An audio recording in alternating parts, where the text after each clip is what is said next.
Bienvenue sur votre podcast, la chaîne podcast du premier magazine qui influence positivement ta vie, Postemag.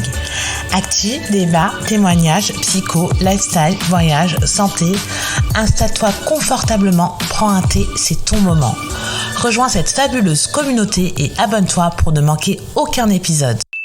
On se retrouve aujourd'hui pour parler de maternité et tout particulièrement du jugement que la société peut avoir sur la femme, la maman. Donc finalement, pour tout vous dire, je suis maman depuis 4 mois maintenant. Donc j'ai accouché le 1er juillet et j'ai repris le travail 3 mois et demi plus tard. Du coup, j'ai bénéficié des 2 mois et demi de congé maternité et j'ai rajouté 1 mois de vacances. Suite à ça, ma petite, ma fille, a commencé la crèche. Et c'est là que je suis devenue une mauvaise mère. Tout a réellement commencé avant.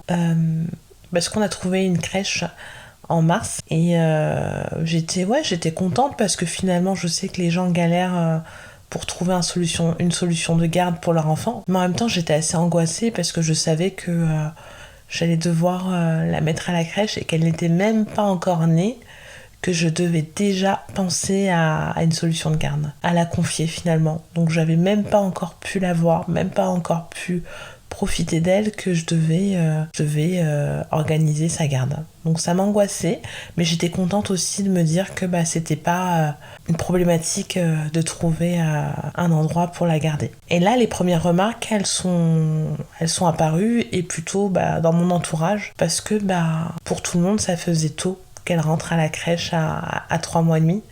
Alors pour ne rien vous cacher, pour moi aussi, mais je savais que j'avais pas le choix. Je savais qu'il fallait que je reprenne le travail, que financièrement ça pouvait pas être autrement. Donc c'est vrai qu'au départ j'ai subi les premières remarques. C'était pas méchant, c'était plutôt maladroit, mais c'était la pauvre, elle rentre à la crèche alors qu'elle est toute petite. La pauvre, pourquoi tu la gardes pas? Elle est si petite. On devrait pas laisser les enfants à cet âge-là. Alors au début, c'est vrai que j'écoutais, puis ensuite j'ai commencé à faire part aussi de mon ressenti et à répondre en fait, tout simplement. À dire que si j'avais pu, je l'aurais gardé, et qu'à un moment donné, il faut arrêter de me dire ça parce que ça me faisait pas plaisir forcément, et que c'était difficile à entendre pour moi, parce que si elle allait à la crèche, c'était pas par choix mais par nécessité. Donc avec les hormones, c'était compliqué, et entendre ça, ça rajoutait un stress, une angoisse, et j'avais pas besoin de ça à ce moment-là. Donc voilà, j'ai décidé d'en parler. Ensuite, ça s'est du coup un petit peu calmé, mais ça a repris, et là, étonnamment, même des gens extérieurs à mon entourage s'y sont mis. Et notamment du coup, quand je vais déposer la petite à la crèche, du coup forcément je croise les gens qui habitent dans le quartier où se situe la crèche. Je vois d'autres parents, et là les gens que je ne connais en aucun point, je les connais pas du tout, se permettent de dire, de me poser des questions, de me dire va à la crèche, elle est si petite, c'est un tout petit bébé quand même, la pauvre, etc., etc. Et donc là, vu que j'ai accouché, je suis officiellement devenue une mauvaise mère. Finalement, j'avais l'impression que pour tout le monde, c'était pourquoi elle la met à la crèche, pourquoi elle ne la garde pas. Limite, c'est honteux, j'avais l'impression que j'étais pas capable de m'occuper de ma fille finalement, et que j'avais choisi de la mettre à la crèche, ce qui n'est pas du tout le cas. Donc les premières remarques, ça m'a un petit peu minée, pour être transparente avec vous, et ensuite j'ai décidé de me dire ça me passe au-dessus. Finalement ça me passe au-dessus, parce que la vie des autres ne devrait pas m'impacter. Et là, si aujourd'hui je fais cet épisode de podcast, c'est justement pour 2 choses. 1, pour les mamans qui sont dans ma situation, ne vous inquiétez pas. Contrairement au titre de ce podcast, vous n'êtes pas des mauvaises mères. Vous êtes des mères formidables.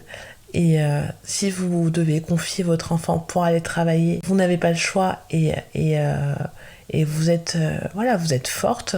Ne doutez pas de vous. C'est pas parce que la société veut vous renvoyer une mauvaise image qu'il faut accepter de prendre cette étiquette et cette mauvaise image. Et de deux, aux autres, aux parents qui ont pu garder leur enfant, à ceux qui n'ont pas d'enfants, aux grands-parents, peu importe qui vous êtes. Si vous voyez une maman qui laisse son enfant, son jeune enfant, son petit bébé à la crèche, évitez de la juger. Évitez de dire « Ah bah la pauvre petite », etc. Parce que cette maman n'a pas le choix. Si vous avez le temps de discuter avec elle, vous pouvez la soutenir, la réconforter, la féliciter, peu importe, mais essayez de lui mettre du baume au cœur et pas le contraire. Abstenez-vous de toutes ces petites paroles qui, certes, ne sont pas méchantes, mais sont hyper maladroites. Parce que je pense qu'aucun parent se dit « Oh, youpi, mon enfant a 3 mois et demi, hop, à la crèche ». Non, c'est pas ça. Et au contraire, je pense que le bilan de l'histoire, c'est qu'on devrait tous s'unir, unir nos forces et dénoncer ce congé maternité qui est juste tout petit, 2 mois et demi. C'est pas suffisant. On n'a pas tous la chance d'avoir des conventions collectives qui permettent de prendre plus que 2 mois et demi. On n'a pas tous la chance d'avoir des finances qui nous permettent de ne pas travailler sans être payé par la Sécu ou son employeur. Donc du coup, on devrait, se battre pour qu'il y ait des aménagements, pour allonger la durée du congé maternité ou pour faire en sorte que finalement on puisse prendre un congé maternité supérieur mais modulable. Admettons, dire que pendant 6-7 mois on prend un congé maternité à mi-temps, ce qui nous permet de mettre l'enfant qu'à mi-temps à la crèche. Donc voilà, c'est plutôt sur ces axes-là qu'il faut travailler et non sur le fait de culpabiliser la maman. Et je tiens à ajouter une autre chose, parce que j'ai remarqué que la société est beaucoup plus dure avec la maman. À savoir que le papa a bien dit, même au travail, à ses collègues, à ses amis, que notre fille elle est à la crèche depuis qu'elle a 3 mois et demi. Mais finalement, lui, il ne prend aucune remarque. On lui dit rien. C'est à moi que la société choisit de faire la remarque, mais au papa, on ne dira rien. Donc stop, on arrête avec ça.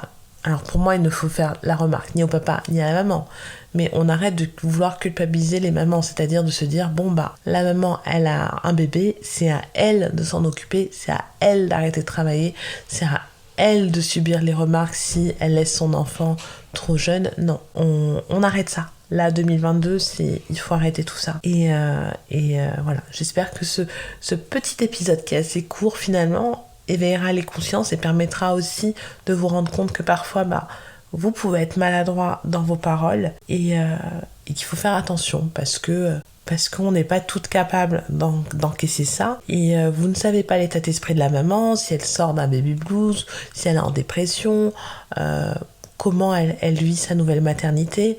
Donc du coup, on diffuse des ondes de bienveillance, on est positif avec tout le monde, on n'est pas dans le jugement et on accompagne comme on peut sans être dans le jugement, je le répète. Si vous êtes satisfait de cet épisode, n'hésitez pas à le liker et à le partager à vos proches, c'est gratuit. Si ce n'est pas encore le cas, vous pouvez aussi vous abonner. On se retrouve très vite sur la Pause Cast, la chaîne podcast de votre mag préféré.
Si vous êtes satisfait de cet épisode, n'hésitez pas à le liker et à le partager à vos proches, c'est gratuit.